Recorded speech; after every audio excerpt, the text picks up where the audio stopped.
నువ్వు కొత్తగా ఏదైనా పెట్టుకోవాలి అంతే, రికార్డ్ చూసుకోవడం అంతే, రికార్డింగ్.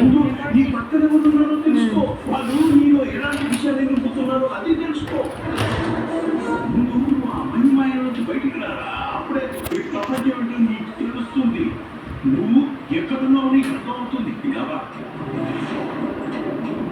మనీ మారింది, మనిషిగా మారింది. అందుకే మా వందనాల్ని పొంది మా దగ్గరే ఉంది. కానీ స్నేహం నువ్వు చెప్తున్నావు కదా, ఆ స్నేహానికి ద్రోహం చేసింది నువ్వు. నా ప్రాణాలు తీయాలనుకుంది నువ్వు. నన్ను ఈ భూమి నుంచి శాశ్వతంగా పైకి పంపించాలనుకుంది నువ్వే. నీది స్నేహం కాదా, శాడిజం. ఇంకా నీ ప్రాణానికి నా ప్రాణం పట్టేస్తానేమో కానీ నీ ప్రాణం తీయాలని నేను ఎప్పటికీ మర్చిపోయాను.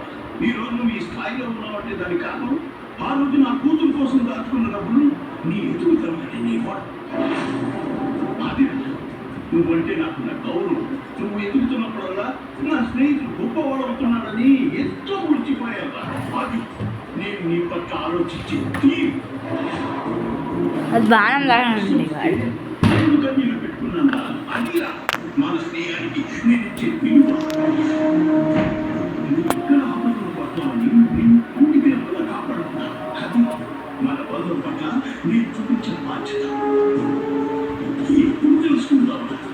చెప్పుడు మాట విని నా మీద ఇంకా ఎన్నో పనులు పెంచుకుంటావు. నీ వాళ్ళని వర్తం చేసుకుంటున్నా. మరై వాళ్ళ మాటలు విన్నంత వరకు పరిస్థితి ఇలాగే ఉంటుంది. అంటే నువ్వు దృష్టి వేస్తే ఎదిగానని చెప్పాలనుకుంటున్నావా? చూసావా, స్నేహితుడిగా సాయం చేసామనుకున్నాను. అది స్నేహానికి నువ్వు ఇచ్చిన విలువ అనుకున్నాను. కానీ ఇప్పుడు అర్థమవుతుందిరా, నేను ఎదుగుతున్నప్పుడు నీలో ఈర్ష పెరిగింది. కానీ తలకిందుల తపస్సు చేసిన నువ్వు గొప్పవాడిని కాలేకపోయావు.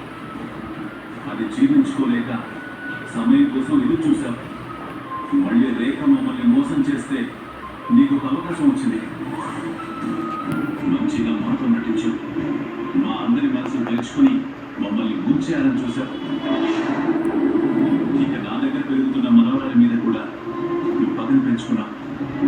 వంశీని సమంతని విడదీయాలని నువ్వు చెయ్యని ప్రయత్నం లేదు, వెయ్యని ఎత్తు లేదు. ఇవన్నీ నాకు తెలియదు అనుకుంటా. ఇంకా నేను తెలివి తక్కువగా నేను నమ్ముతాను అనుకోకు. చాలా చెప్పాను. నువ్వెంత అమాయకంగా ఉన్నావో, ఆ మట్టి మాటలు నమ్మి నువ్వెంత మూర్ఖంగా ప్రవర్తిస్తున్నావో దీన్ని బట్టి అర్థమవుతుందిరా.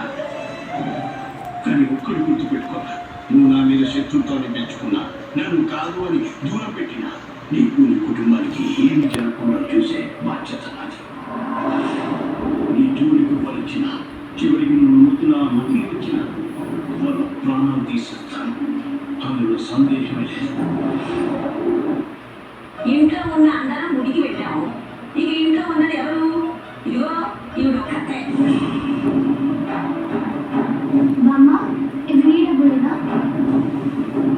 అవును, ఇవి నా డబ్బులే.